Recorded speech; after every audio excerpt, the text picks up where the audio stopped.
Hi, Sis, ma'am. nahirapan ako ah. Speech daw, speech! Ma'am Jamie Lou of Bahrain. Yung best friend niyo po. Happy birthday! Ang ganda! Dami ka pa, hindi ako nakaalis ha. Bakit ka? Yun nga yung surprise doon, G. Hindi ako nakaayos. Kumakabatid ka. G, happy birthday!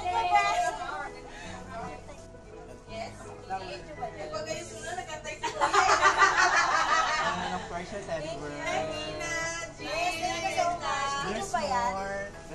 Wow! Bes, anong nangyari? Ba't ganyan ka? Basahin ko lang yung message niyo. Ano ba yan? Guys ka ako eh. Nakakainis ka.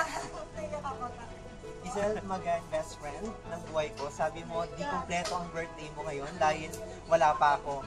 Sayang kasi di ako umabot. Kaya eto lang yung pinaka naisip kong way para maparamdam ko sa'yo na kahit wala ako, sa mismong araw ng birthday mo, napasayaman lang kita sa pamamagitan nito. Malaman kita, Bes. Sorry and salamat sa lahat-lahat. Enjoy your day. Again, happy birthday. God bless always. See you soon. Surprise ako. So, ayan. Thank you so much. Happy birthday, Sisi! Happy birthday, birthday to you. Happy birthday to you. Kantahan niyo ako. Happy birthday, happy birthday. Happy birthday to you! Happy birthday, sis! Ano akong mag-wish na sa akin na lahat? Ayun! Ikaw na lang, dumating ka na. Yay! Happy birthday! Ano message po?